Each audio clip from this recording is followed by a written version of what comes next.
The man leaped from the cliff without a second thought. But no sooner had he jumped than his body caught on a jagged branch, protruding from an ancient, gnarled pine. The thick bough snagged his tattered cotton jacket, holding him fast no matter how he struggled. Chongqing was gripped by panic and terror, and he could not help but burst into tears. The weeping stirred an old man with a white beard living in the mountain crevice. The old man held a pair of delicate silver scissors and walked out at a leisurely pace. He glanced at Chongqing dangling from the tree and shook his head, saying, "Young man, all things in this world possess a spirit. With life ahead of you, why seek such an end?" Chongqing replied sorrowfully, "My life is as bitter as gall. Too poor to afford paper for my windows, empty-handed and adrift. What hope is there left for me?" The old man sighed, drawing a sheet of red paper thin as a cicada's wing from his robe. Placing it on the stone pedestal, he said, "Look at your dejected spirit. Even if I gave you a mountain of gold, you would only squander it in vain." With that, the old man turned into the cave and vanished in the blink of an eye. May all who witness this sight leave behind 3 little red flowers. With good fortune, his family thrived in harmony. In the brief moment Chongqing stood stunned. That sheet of red paper seemed to sprout wings, drifting gently to land in his palm. Strangely enough, the moment he gripped the paper, the old pine tree gave a sudden jolt, as if guided by a mysterious force, tossing him smoothly back onto the mountain path. Chongqing scrambled to his feet and bowed 3 times toward the cave in gratitude. Clutching the red paper, he descended the mountain. Back in town, Chongqing walked the streets with the paper in his pocket. The streets were bustling with people, and the festive air grew thicker by the day. At the corner, a noodle vendor called out to the crowd. As the broth boiled, filling the air with fragrance, Chongqing pulled out the red paper. Relying on the paper-cutting skills his grandfather had taught him, his fingers danced across the sheet. In moments, the plain paper became a lifelike window flower. He handed it to the vendor. "Big brother, I won't take a free meal. Will you trade a bowl of soup for this?" The vendor's eyes widened, praising the exquisite craft before ladling out a full bowl. After finishing, Chongqing asked, "Big brother, I'm looking for work. May I borrow your red lacquer tray? I'll set up a stand nearby and bring it back to you soon." Seeing his sincerity and talent, the vendor waved him off. "Take it. It's no trouble at all." Chongqing thanked him and went to a pawnshop.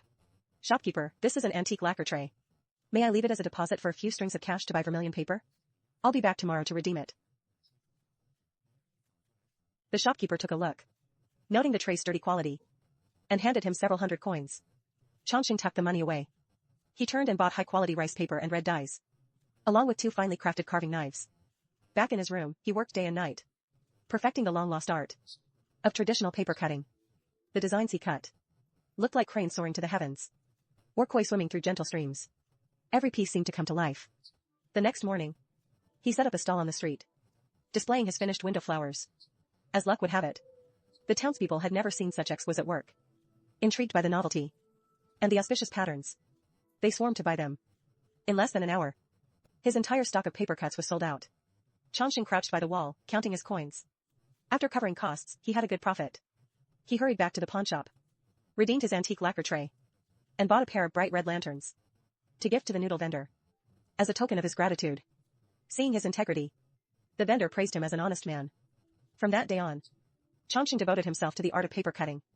He not only crafted window flowers, but applied his unique skill to creating artistic lanterns. His hollowed-out paper-cut lanterns, the moment they were lit, cast shadows of dragons and phoenixes throughout the room. They were exquisitely beautiful. He worked from dawn till dusk, never overlooking a single detail. Slowly, he began to save up a nest egg. 3 months later, he hired 2 apprentices to help pass on his craft. Eventually, he opened his own lantern shop, and business flourished.